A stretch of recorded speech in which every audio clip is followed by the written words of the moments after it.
الحمد لله رب العالمين.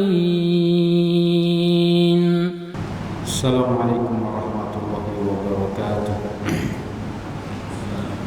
إن الحمد لله نحمده ونستعينه ونستغفره ونعوذ بالله من شرور أنفسنا ومن سيئات أعمالنا.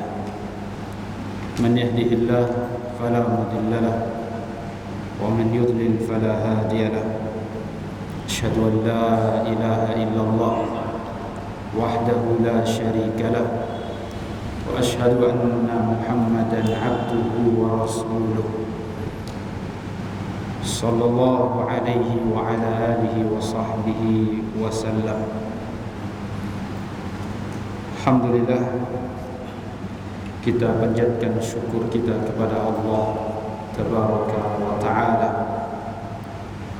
Pada kesempatan malam hari ini kita kembali melanjutkan pembahasan kita kitab Al-Umm karya Al-Imam Asy-Syafi'i rahimahullah ta'ala.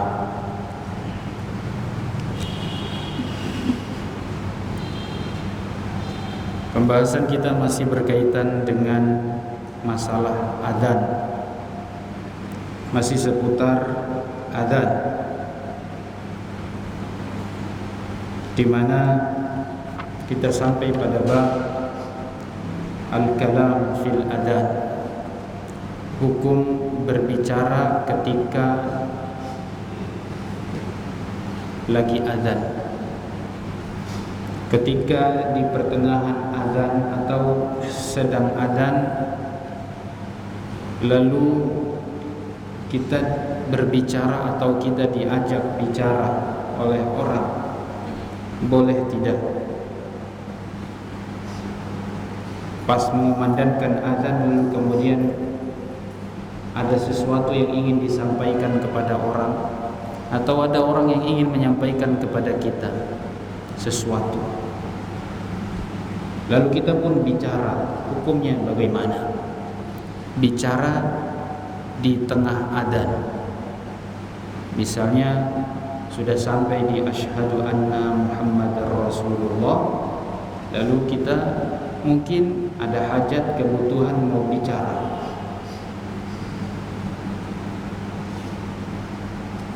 Baik, kita dengarkan Imam Syafi'i menjelaskan di sini. Kata beliau,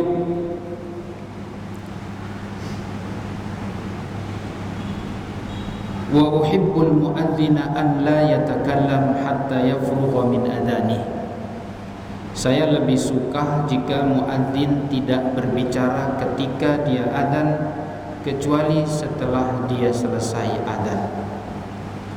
Saya lebih suka dia tidak berbicara ketika adzan sampai selesai. Fa in takallama baina dhahranai adani fala yu'idu ma adzana bihi qabla al-kalami kana dzalika al-kalamu ma syaa. Dan kalau memang dia berbicara, terpaksa bicara di dalam perjalanan adzannya, di tengah adzannya, maka tidak perlu diulang adzannya, alias adzannya sah. Kalaupun dia bicara, adzannya sah. Terserah mau ngomong apa saja ketika dia adzan, lalu kemudian dia berhenti, setelah itu dia adzan. Setelah dia berhenti, dia bicara, lalu setelah itu dia lanjutkan lagi adzannya.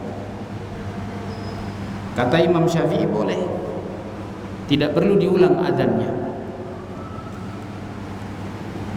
Misalnya pas lagi adzan, Allahu Akbar, Allahu Akbar, Allahu Akbar, Allahu Akbar, lalu kemudian lampu mati. Langsung dia bilang dulu, lampu mati karena sekrengnya. Langsung dia bilang, tolong hidupkan dulu itu sekrengnya. Boleh. Setelah itu lanjutkan adzan. Atau misalnya pas lagi misalnya dia tinggal di masjid, muadzin kan tinggal di masjid sama temannya, pas lagi azan dia lupa tadi lagi masak sesuatu, ya takut gosong, matikan dulu kompornya. Dia bicara ke temannya mungkin lagi di luar, nggak tahu. Lalu dia mau bicara kepada temannya, boleh. Wa ma kariht lahu min al-kalami fil adani kuntu lahu fil iqamati akrah. Dan kalau seandainya saya membenci, artinya tidak baguslah kalau lagi adzan lalu bicara, maka lebih aku benci kalau dia iqamah lalu bicara. Allahu Akbar, Allahu Akbar, Allah asyhadu an la ilaha illallah, asyhadu anna Muhammadar Rasulullah, hayya 'alas shalah, hayya 'alal falah. Dia ngomong, luruskan sholat misalnya. Pas lagi qomat lalu kemudian dia bicara. Pas lagi qomat dia bilang, anak-anak di belakang misalnya. Ya, ini kata Imam Syafi'i, lebih aku tidak suka kalau di iqamah dia bicara. Wa in takallama fil iqamah lam yu'idil iqamah. Namun walaupun ketika iqamah dia bicara, maka tidak diulang iqamahnya, tetap lanjutkan. Dilanjutkan. Walau kana baina kalamihi fi kulli wahidatin minhuma sukatun tawilun ahbabtu lahu an yasta'nif. Sampai pun kalau misalnya antara adzan di masalah lagi di adzan atau iqamah, dia berhentinya lama sekali, waktunya panjang, kemudian dia mau melanjutkan adzan, gak ada masalah. Malah aku lebih suka kalau dia melanjutkan adzannya. Aku lebih suka kalau dilanjutkan adzannya. Wa in lam yaf'al falaysa dzalika alaihi. Dan kalau seandainya misalnya dia mau ulang lagi adzan, maka tidak mengapa. Ya, artinya boleh semuanya. Mau dilanjutkan boleh, tidak dilanjutkan juga boleh. Ini bagi yang muadzin. Wa kadzalika law sakata fi kulli wahidatin minhuma sukatan tawilan ahbabtu lahu istinafuhu wa lam ujibu alaihi al-istinaf. Ya, masih tentang pembahasan itu. Walau adzana ba'dul adani thumma na. Ini kata Imam Syafi'i, kalau seandainya dia adzan lalu setelah itu dia tidur, bisa tidak kira-kira? Adzan nih, lalu dia mungkin saking ngantuknya dia tidur. Au ghuliba ala aqlihi thumma intabah. Pas lagi adzan misalnya langsung pingsan misalnya. Lalu setelah itu dia sadar. Au raja'a ilaihi aqluhu ahbabtu an yastanifa tatawala dzalik. Lalu kemudian ketika dia sadar atau ingatannya balik lagi, misalnya pas lagi adzan kan mungkin datang itu penyakitnya. Pas lagi adzan langsung hilang kesadarannya. Lalu kata Imam Syafi'i, aku lebih suka kalau dia melanjutkan adzannya. Wa in tatawala dzalik, walaupun berhentinya panjang, lama. Au qasur, apalagi pendek. Wa in lam yaf'al bana ala adani. Kalau seandainya dia misalnya berhenti panjang lalu kemudian dia mau ulang adzannya juga boleh. Dan kalau dia mau melanjutkan adzannya juga boleh. Ya. وكذلك لو أذن في بعض الأذان فذهب عقله ثم رجع أحببت أن يستأنف وإن بنى على أذانه كان له ذلك وإن كان الذي يؤذن غيره في شيء من هذه الحالات استأنف ولم يبني على أذانه قرب ذلك أو بعد. Misalnya gambaran yang lain, kalau seandainya dia adzan lalu kemudian pingsan, ya, pingsan atau hilang kesadarannya, dilanjutkan sama temannya boleh. Dilanjutkan sama temannya boleh. sudah sampai mana tadi dia berhenti, lalu dia lanjutkan adzannya, itu boleh. Ya. Panjang atau pendek berhentinya. Fa in bana ala adanihi lam yujizhul bina alaihi wa la yushbihu hadha as-salatu yabni al-imam fiha ala salati imamin qablahu. Dan kata beliau, kalau seandainya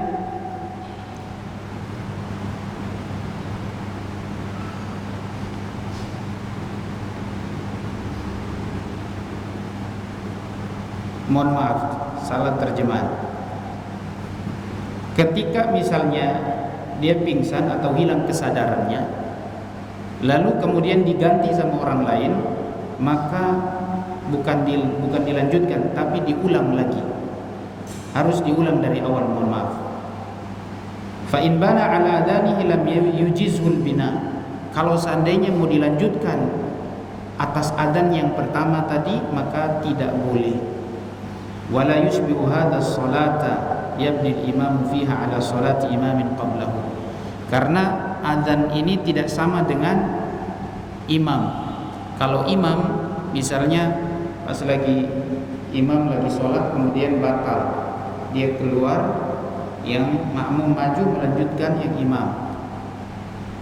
Masalah ini beda dengan adzan. Li'annahu yaqumu fi sholati fayutimmu ma alaihi. Karena orang tadi yang makmum, dia juga sedang sholat, sehingga dia melanjutkan apa yang tadi menjadi kewajiban seorang imam. Dan imam pun keluar bukan karena sesuatu yang sengaja misalnya, tapi karena udzur. Jadi makmum juga sedang sholat, sehingga dia melanjutkan apa yang menjadi wajib sebelumnya.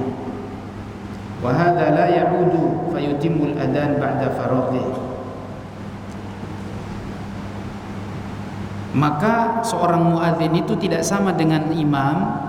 Kalau seorang muadzin dia tidak bisa melanjutkan adzan yang pertama karena sudah terputus, dan yang temannya misalnya itu dia sedang tidak adzan,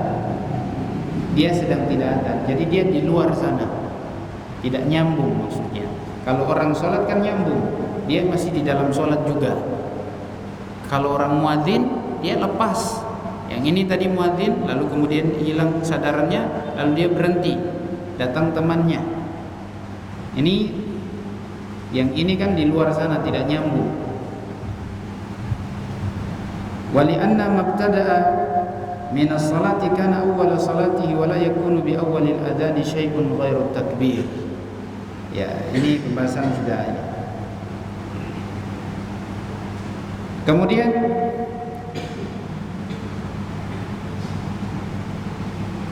kata beliau, kenapa tidak bisa disamakan antara adzan dengan salat? Karena apa yang dimulai ketika sholat, dari mulai takbir sampai ketika dia imam keluar, makmum kan mengikuti imam, jadi sholatnya utuh sama, tidak ada yang kurang. Tsumma at-tasyahhud walau adzana ba'dul adzan. Demikian juga kalau seandainya imam misalnya dia keluar pas lagi tasyahud, maka makmum melanjutkan tasyahudnya.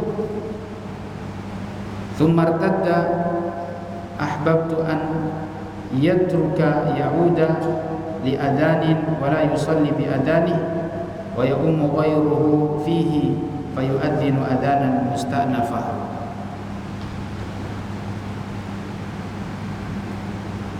Baik, ini enggak usah dibahas.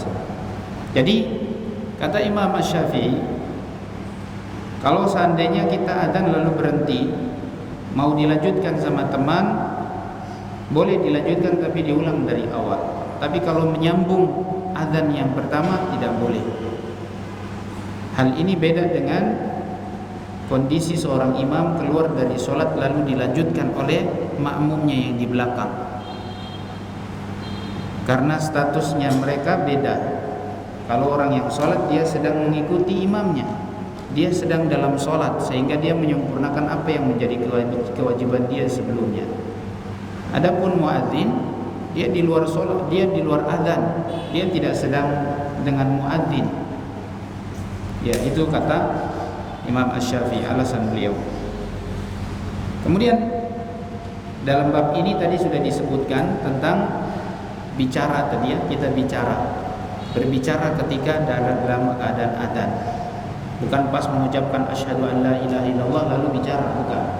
Tapi setelah adzan, misal telah mengucapkan asyhadu an la ilaha illallah, lalu kemudian kita mau ngomong bicara kepada seseorang, ini boleh. Walaupun sebenarnya lebih aku suka kalau tidak bicara, kata Imam Syafi'i. Nah, lagi adzan bisa tidak minum air? Bisa. Bisa minum air. Makan? Ini sudah terlalu panjang. Makan beda. Kalau minum air mungkin bisa, karena mungkin suaranya supaya lancar, lega, suaranya enak. Boleh minum air. Adzan boleh tidak sambil duduk? Boleh. Sambil duduk pun boleh kita adzan. Ya, karena memang tidak disebutkan, cuman kita berdiri itu karena supaya suara kita lebih kencang, lebih kuat, lepas semuanya. Kalau sekarang pakai mikrofon, antum duduk pun boleh. Suara dipelankan tapi sudah keluar di luar sana. Baik, bab berikutnya, babur rajul yu'adzin wa yuqimu ghairuh. Hukum seorang muadzin adzan lalu diiqamatkan oleh orang lain. Ya, ana adzan lalu yang iqamah ada yang lain. Kata Imam Asy-Syafi'i, wa idza adzana ar-rajulu ahbabtu an yatawalla al-iqamah bi syai'in. Kalau seseorang adzan, maka aku lebih suka dia yang iqamah. Kata Imam Syafi'i, aku lebih suka kalau dia yang iqamah. Sebagaimana yang disebutkan dalam hadis riwayat Imam Abu Daud, Nabi mengatakan, anna man adzana fahuwa yuqim. Anna man adzan fahuwa yuqim. Siapa yang adzan maka dialah yang iqamah. Ya, ini riwayatnya, walaupun sebagian ulama ada yang mempermasalahkan hadis ini, tapi tentunya tidak wajib. Kalaupun dia iqamah, ini maksudnya tidak wajib. Dia yang adzan lalu dia iqamah, itu tidak wajib. Karena memang lafaz hadisnya siapa yang adzan dia yang iqamah, seakan-akan itu wajib. Tapi ternyata karena hadis ini lemah, memang tidak bisa dijadikan landasan yang kuat, sehingga hanya sebatas sunnah saja. Ya, kalau mau dia yang iqamah itu disunahkan. Imam Syafi'i mengatakan lebih dia sukai. Tapi kalau dia menyuruh orang pun boleh. Wadzalika wallahu ta'ala a'lam anna al-muadzin idza uniya bil adzan duna ghairihi fa huwa aula bil iqamah. Karena memang ketika dia sudah jadi muadzin, diangkat menjadi muadzin, maka dia lebih pantas yang iqamah. Wa idza aqama ghairuhu lam yakun yamtani' min karahiyati dzalik. Dan kalau selainnya yang iqamah tidak dimakruhkan insyaallah. Wa in aqama ghairuhu ajza'ah insyaallah taala. Jika yang lain yang iqamah, maka kata Imam Syafi'i cukup mewakili. Ini secara singkat bab tentang yang adzan dialah yang iqamah, tapi sunnah saja. Yang lain boleh, tidak sampai wajib dia yang iqamah. Bab berikutnya, babul adzan wal iqamah lil jam'i baina as-salataini was salawat. Apa hukumnya kita adzan dan iqamah ketika kita sholat jamak dan qashar? Di jamak 2 sholat, zuhur dan asar. bagaimana? Apakah perlu adzan? Apakah perlu iqamah? Kita menjamak dua solat, apakah perlu di adzan atau iqamah, ataukah salah satunya doang? Ya. Imam Syafi'i mengatakan sebagaimana di dalam riwayat beliau menyebutkan an Jabir bin Abdullah, dari Jabir bin Abdullah fi hajjatil Islam, ketika di haji Rasul sallallahu alaihi wasallam, beliau mengatakan farahan Nabi sallallahu alaihi wasallam ila al-mawqif bi Arafah fa khataba an-nas al-khutbah al-ula. Ketika Nabi sallallahu alaihi wasallam setelah sholat zuhur di padang Arafah, di musim haji di padang Arafah, beliau berkhutbah di Arafah. Thumma adzana Bilal, lalu kemudian Bilal adzan. Lalu kemudian siapa? Bilal adzan. Thumma akhadha an-nabiy sallallahu alaihi wasallam fil khutbati tsaniyah fa faragha an-nabi min al-khutbah wa Bilal min al-adzan. Kemudian setelah Bilal adzan, Nabi sallallahu alaihi wasallam berkhutbah yang kedua kalinya. Jadi khutbah, mohon maaf tadi khutbah sebelum salat, khutbah yang pertama tadi sebelum salat. Jadi Nabi khutbah pertama, lalu kemudian ini di padang Arafah ya. Ketika itu Nabi sallallahu alaihi wasallam sedang haji. Jadi khutbah, karena memang di Arafah itu ada sunnahnya khutbah. Ya. Khutbah Nabi yang pertama, lalu kemudian Bilal disuruh adzan. Adzan apa itu? Zuhur. Lalu kemudian Nabi sallallahu alaihi wasallam setelah Bilal adzan, Nabi menyuruh Bilal, lalu kemudian Nabi berkhutbah kembali yang kedua kalinya. Fa faragha an-nabi min al-khutbati wa Bilalun min al-adzan.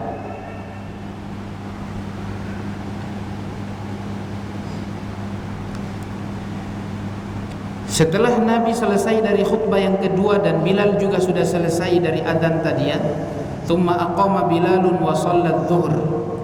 Lalu kemudian Bilal mengumandangkan iqamah.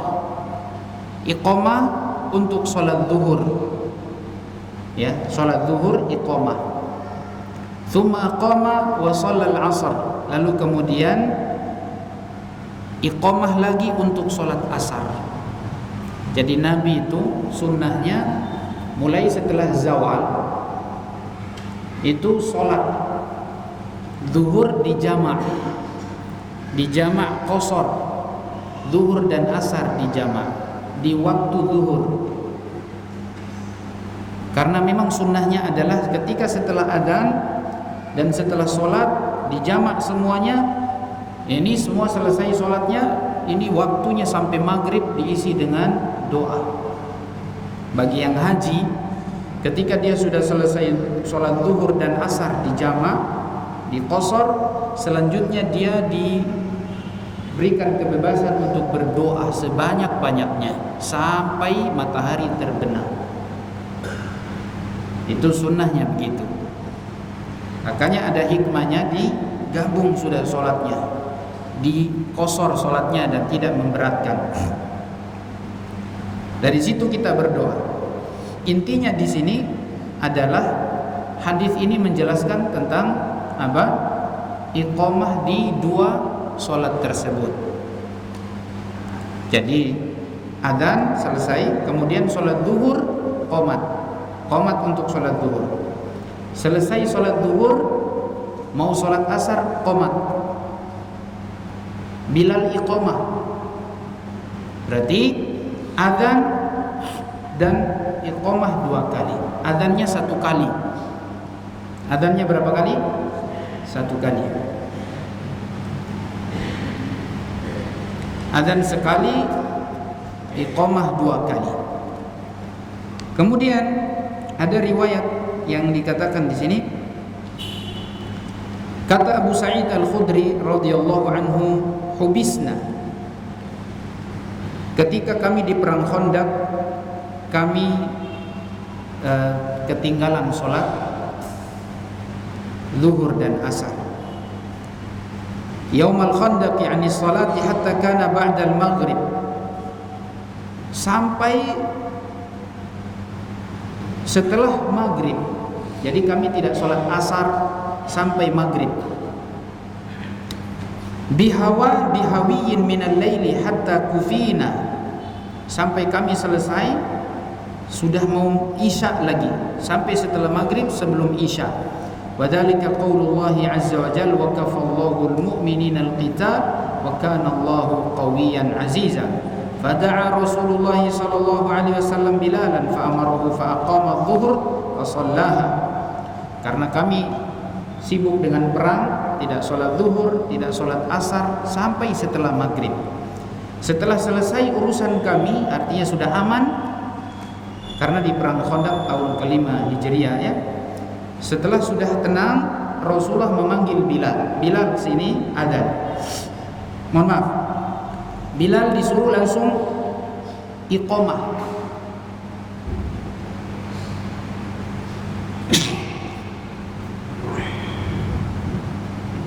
Bilal disuruh oleh Rasulullah qomat untuk salat zuhur. Fa shallaha fa ahsana salataha.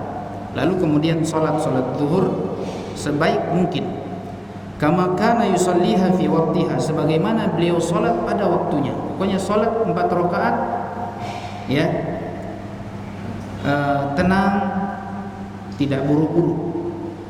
Panjang, bagus salatnya. Thumma aqama al-'asr fa shallaha kadzalik. Lalu kemudian Bilal disuruh untuk qomat untuk salat asar. Thumma aqama al-maghrib fa shallaha kadzalik. Lalu kemudian beliau disuruh untuk iqamah salat maghrib, maka diiqamahkan. Ya. Thumma aqama al-isya fa shallaha kadzalika aidan. Lalu kemudian disuruh lagi qomat untuk salat isya. Jadi salat zuhur, salat asar, salat maghrib, salat isya dilaksanakan di waktu isya atau sebelum isya, sudah mau isya. Jadi dijamak sekaligus itu. Zuhur, asar, maghrib, isya. Ya. Bihawil minal laili hatta kufina. Afwan, bukan sebelum isya, tapi sudah masuk sholat isya. Jadi 4 sholat ini dilaksanakan di waktu isya tanpa adzan, cuman iqamah saja. Kalau yang pertama tadi ada iqamahnya dan mohon maaf, yang pertama tadi ada adzannya dan 2 iqamah.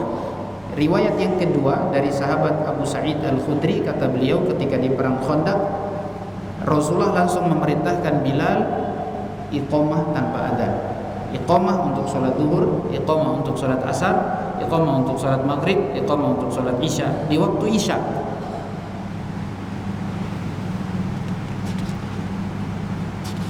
Kemudian kata Imam Syafi'i, wa dzalika qabla an yunzila Allah Ta'ala fi salatil khawfi farijalan aw rukbana. Kenapa dilakukan sholat seperti itu? Iqamah sholat zuhur, iqamah sholat asar, iqamah sholat maghrib, iqamah sholat isya. Saat itu pula ketika selesai urusan mereka setelah perang. Padahal kalau seandainya mau sholat khauf, itu boleh saja dilakukan ya, sebagian sholat, sebagian tidak.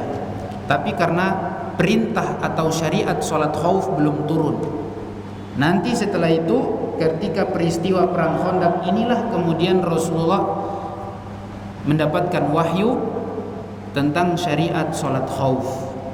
Jadi syariat sholat khauf ini, orang misalnya kita sholat di shaf yang pertama, kedua atau sampai ketiga, itu sholat, kita sholat. Lalu kemudian yang belakang jangan dulu sholat. Misalnya ada berapa shaf ke belakang, mereka siaga untuk jaga.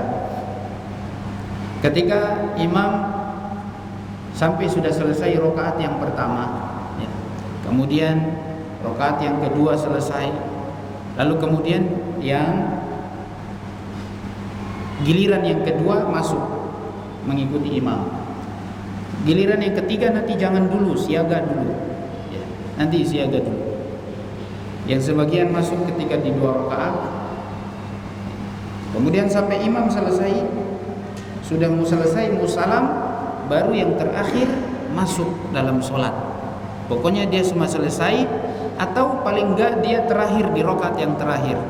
Jangan sampai semua salam, jangan nunggu sampai tahiyat, tasyahud, tapi tunggu rakaat yang terakhir sudah. Rakaat yang terakhir, lalu kemudian dia masuk untuk mengikuti sholat berjamaah bersama imam. Imam salam, mereka yang belakang melanjutkan sholat, yang di depan sudah selesai, kemudian siaga lagi, siap-siap. Ya. Ini kata Al-Imam Asy-Syafi'i sebelum turun ayat tentang syariat sholat khauf. Jadi Nabi SAW menggabungkan sekaligus ya. Kemudian Imam Syafi'i mengatakan wa bihadza kullihi na'khud. Dengan 2 pendapat tadi ini kami katakan boleh. Artinya apa? Kalau kita seandainya mau menjamak sholat, boleh dengan adzan, lalu kemudian setelah itu kita iqamah sejumlah sholat itu. Berapa sholat yang kita mau laksanakan? 2 sholat atau 3 sholat? Diiqamahkan sebanyak itu. Qomat untuk sholat duhur, qomat untuk sholat asar. Adzannya sekali. Juga dibolehkan tanpa adzan, iqamah saja semuanya. Wa fihi dilalatun ala anna kulli man jama'a baina salataini fi waqtil ula minhuma aqama li kulli wahidatin minhuma wa adzana lil ula wa fil akhirati yuqimu bil adzan bila adzan. Di sini kata Imam Syafi'i jelas dalam hadis yang pertama tadi disebutkan, menjelaskan bahwa seseorang yang mau menjamak salat, dia membaca iqamah atau mengumandangkan iqamah ketika dia mau melaksanakan sholat yang dikerjakan nanti. Sholat duhur dia iqamah, sholat asar dia iqamah. Masing-masing sholat ada iqamahnya. Yang pertama dengan adzan dan yang kedua tanpa adzan. Ya, yang kedua tanpa adzan. Wa kadzalika kullu sholatin shallaha fi ghairi waqtiha kama wasaf. Demikian juga kalau seandainya seseorang yang mau menjamak sholat tapi sudah di luar waktunya. Boleh dia mengumandangkan adzan, lalu kemudian dia iqamah setiap waktu, setiap sholat yang mau dia laksanakan. Sholat zuhur, sholat asar, atau sholat maghrib. Kalau seandainya sudah keluar dari waktu sholat, kata Imam Syafi'i boleh juga dia adzan 1 kali yang pertama, lalu kemudian dia iqamah sejumlah sholat yang dia laksanakan. Kemudian wafi anna al-muadzin lam yuadzin lahu hina jama'a bil Muzdalifah wal Khandaq dalilun ala anna law lam yujzi'u al-musalli an yusalliya illa bi adanin lam yada' an-nabiy sallallahu alaihi wasallam an ya'mura bil adani wa huwa yumkinuhu. Dan juga dibolehkan tanpa adzan, hanya iqamah saja, karena peristiwa Khandaq dan juga ketika Nabi sallallahu alaihi wasallam di Muzdalifah tanpa adzan langsung iqamah. Di Muzdalifah ketika dari Arafah tanpa adzan, ketika sholat maghrib dan sholat isya di Muzdalifah tanpa adzan langsung iqamah. Ini menunjukkan dibolehkan 2 keadaan, boleh dengan adzan, boleh tanpa adzan, tapi iqamah tetap.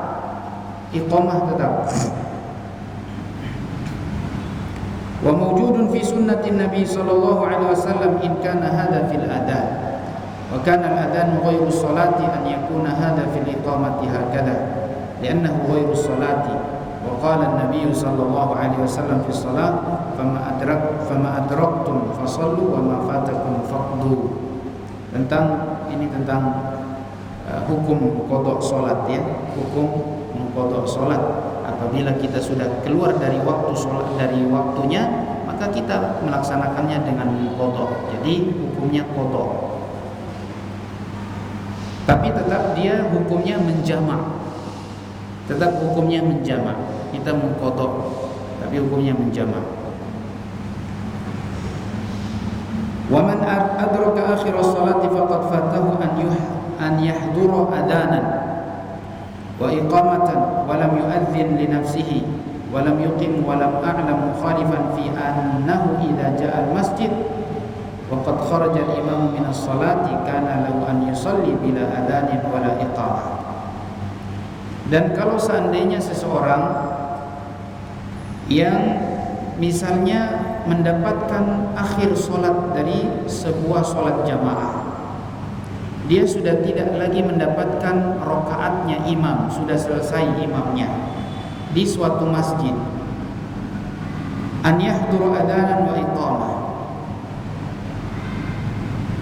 Kalau seandainya dia tidak mendapatkan solat berjamaah, maka tentunya dia sudah tidak mendapatkan adzan dan juga iqamah. Kata Imam Syafi'i, kalau seseorang terlambat solat berjamaah, maka dia juga dikatakan telah terlambat atau tidak mendapatkan adzan dan iqamah. Maka pertanyaannya, apakah dia ketika misalnya mau sholat, dia boleh adzan dan iqamah? Paham maksudnya?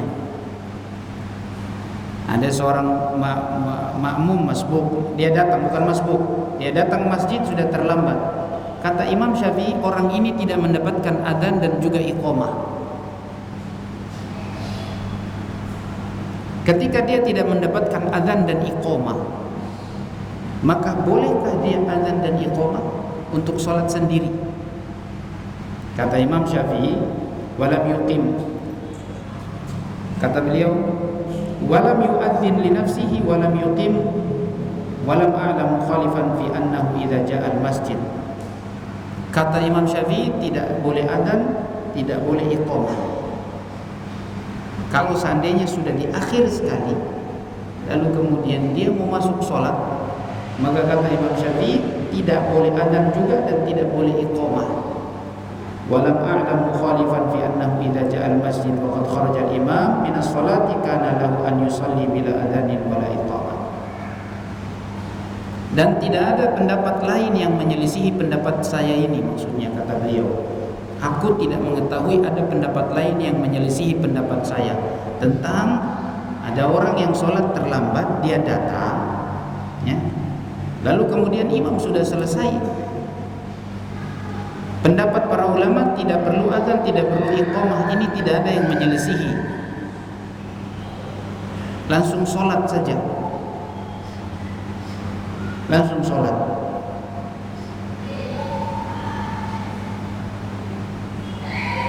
Kemudian fa in taraka rajulun al-adana wal iqama munfaridan aw fi jama'atin karihtu dhalika lahu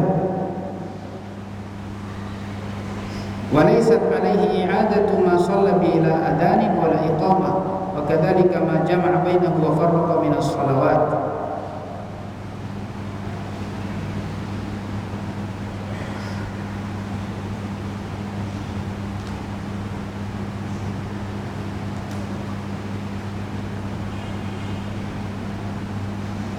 Kemudian kalau seseorang meninggalkan adzan dan iqamah, ketika dia sendiri dan meninggalkan adzan dan iqamah, atau mungkin dia sholat berjamaah. Kalau seandainya ini permasalahan lain, kalau seseorang misalnya dia tidak adzan dan tidak iqamah, ini sudah lepas tadi, dia bukan, artinya dia tertinggal sholatnya jauh, Wa in taraka rajulun al-adzan wal iqamah munfaridan. Misalnya dia baru pulang dari kebun, kemudian dia mau sholat. Kalau dia mau adzan, silakan mau adzan, tapi panjangnya sudah jauh nih, ketinggalan sholatnya jauh, mungkin 2 jam setelah itu. Boleh tidak dia adzan dan iqamah? Kata Imam Syafi'i, aku benci kalau dia meninggalkan adzan dan iqamah. Berarti lebih bagus dia adzan dan iqamah. Antum misalnya lagi jalan-jalan, lalu kemudian masuk di masjid, sudah selesai tadi 1 jam yang lalu atau 2 jam yang lalu, boleh adzan. Kata Imam Syafi'i, aku benci, aku tidak suka kalau ditinggalkan adzan. Tapi walaysat alaihi 'adatu ma shalla bila adzanin wala iqamah. Tapi kalau seandainya dia salat tanpa adzan dan tanpa iqamah, walaupun dia sendiri tentunya, maka tidak perlu mengulang salatnya. Tidak perlu mengulang salat. Karena cuma dimakruhkan saja kata beliau tadi. Kadzalika ma jama'a bainahu wa farraqa min as-shalawat. Demikian juga kalau misalnya dia sendiri, dia sholat sendiri lalu dia mau menjamak. Kalau tadi yang dipraktekkan oleh Rasulullah kan sholatnya berjamaah. Yang dipraktekkan oleh Rasulullah itu kan sholatnya berjamaah, sehingga adzan dan iqamah dilaksanakan. Tapi sekarang kalau antum sendiri tertinggal sholat, mau adzan atau mau iqamah, boleh ketika mau adzan dan iqamah, ketika menggabung sholat satu zuhur, asar, maghrib, isya digabung lalu antum iqamah. Ini pembahasan tentang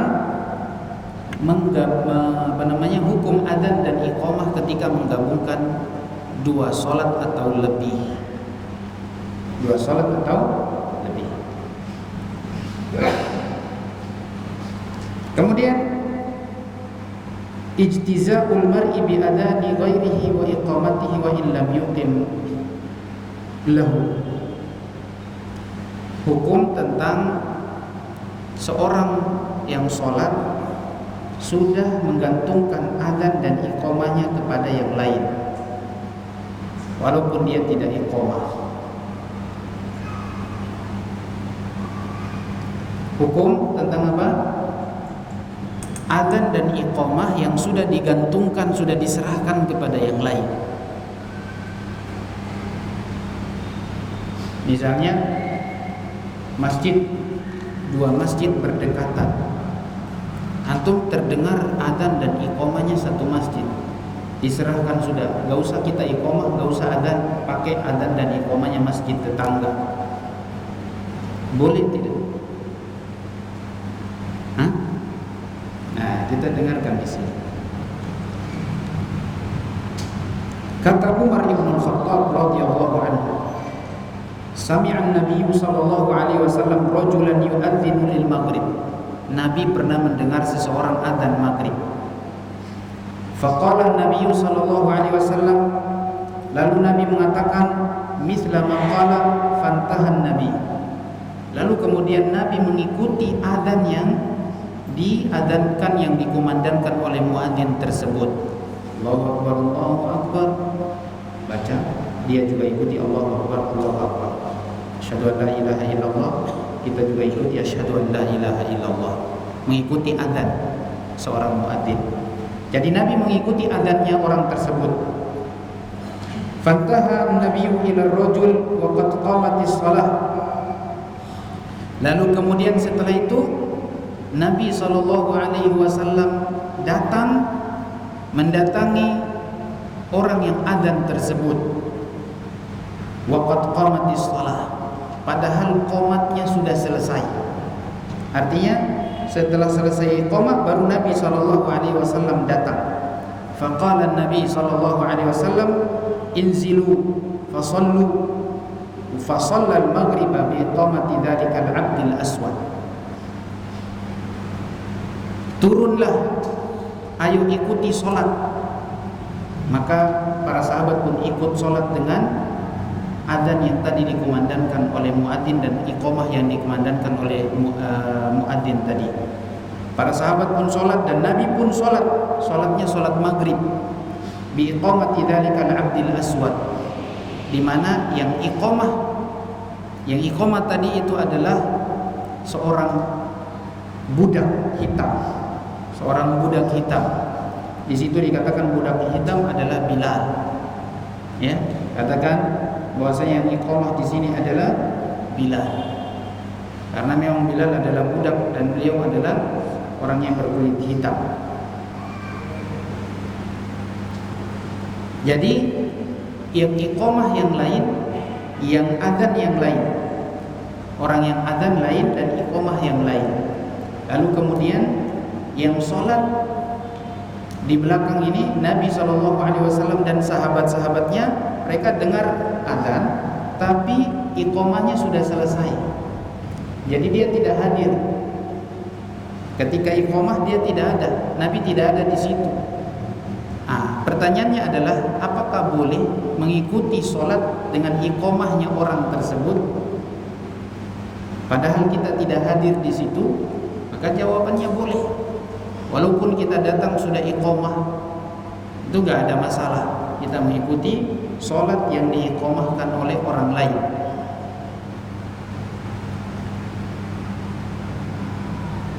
Kayak seperti tadi saya gambarkan, dua masjid berdekatan, kita sholat di sebelah kita juga ada yang sholat, mereka adzan dan iqamah, kita cukupkan dengan itu pun boleh kalau seandainya adzan dan iqamahnya terdengar jelas. Kalau seandainya adzan dan iqamahnya terdengar jelas.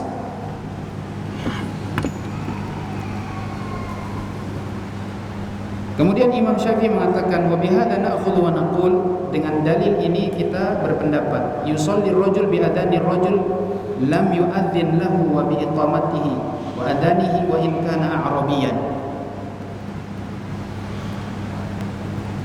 Kata Imam Syafi'i, seseorang boleh sholat dengan azan orang lain, demikian juga iqamahnya orang lain, wa in kana arabian, walaupun yang adzan itu adalah orang kampung. Maksudnya orang tidak tahu, enggak jelas orang itu bukan muadzin tetap. Pokoknya dia muadzin di situ, mau adzan di situ pun boleh.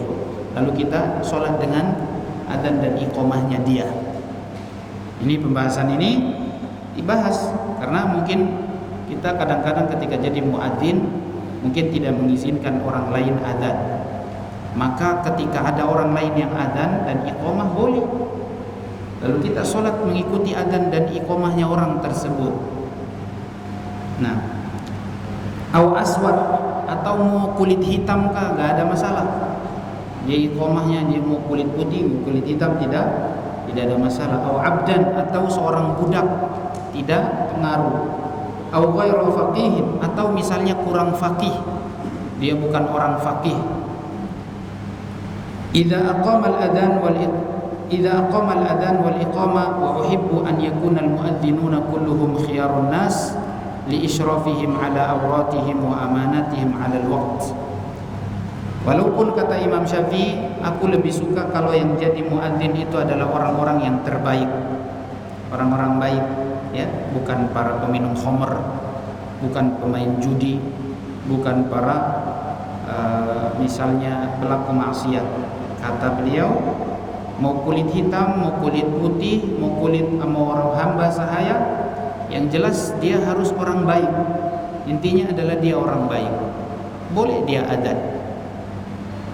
Tidak ada hubungannya dengan kulit hitam atau kulit putih. Mau budak atau tidak. Kalau dia adzan, boleh adzannya dan iqamahnya dipakai untuk sholat. Tapi kata Imam Syafi'i, aku lebih suka kalau yang adzan itu adalah orang-orang yang terbaik, termasuk orang-orang soleh, orang-orang yang taat kepada Allah. Dan tentunya orang yang jadi muadzin ini dia menjadi pemegang amanah. Dia diberikan amanah, jangan sampai salah di dalam mengumandangkan adzan, mungkin tidak di waktunya, belum masuk waktu lalu dia adzan, atau mungkin adzannya juga mungkin lafadznya kurang fasih, ya, tidak benar, maka dia harus menjadi muadzin yang dipilih dari orang-orang yang terbaik. Kemudian sedikit Nabi SAW, Imam Syafi'i membawakan dalil di mana Nabi mengatakan al-muadzinuna umana'ul muslimin ala salatihim. Orang-orang muadzin ini mereka menjadi pemegang amanah terhadap salatnya umat Islam. Maka dia harus benar-benar orang yang amanah, yang soleh, orang-orang yang taat kepada Allah. Demikian juga riwayat yang kedua, al-a'immatu dumana. Orang-orang yang muadzin ini adalah para pemegang jaminan. Mereka menjamin kebaikan ibadah umat Islam. Wal muadzinuna umana'u, fa arsyadallahu al-a'immata wa ghafara lil muadzinin. Fa arsyadallahu al-a'immah, semoga Allah memberikan petunjuk kepada para imam dan mengampuni orang-orang muadzin. Nabi mendoakan para muadzin agar diampuni dosanya. Dalam hadis yang diriwayatkan oleh Imam Asy-Syafi'i dalam Musnad, Imam Syafi'i juga menyebutkan dalam Al-Um ini, Nabi mendoakan para muadzin dan juga para imam. Kata Nabi, fa arsyadallahu al-a'immah, semoga Allah memberi petunjuk kepada para imam dan mengampuni dosa para muadzin. Baik, sampai di sini pembahasan kita tentang masalah adzan, dan 3 bab alhamdulillah kita selesai membahasnya. Mohon maaf ada 4. Kita cukupkan dengan doa kafaratul majlis. Subhanakallahumma wa bihamdika asyhadu an la ilaha illa anta astaghfiruka wa atubu ilaik. Assalamualaikum warahmatullahi wabarakatuh.